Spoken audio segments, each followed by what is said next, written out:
Hello guys! So, mag-Q&A kami ngayon. So, kasama ko ngayon dito si Yvonne. So, tatanungin namin yung isa't isa kung sino yung maling sagot. Babasahin na ito. Gagano, no? Gagano. Ano yung favorite ko na game ngayon? Ay! Mobile.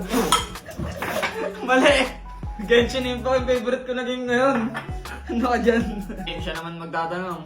Anong element yung yung nare-represent nung Fontaine Nation? Ay bro.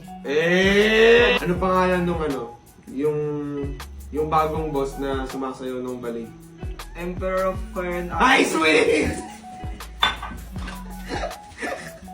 Hindi, Ice Wind suit yun. Guys, grabe yan, lala. Basang-basa kami yung t-shirt ko. Go. Hindi, tuyong-tuyo.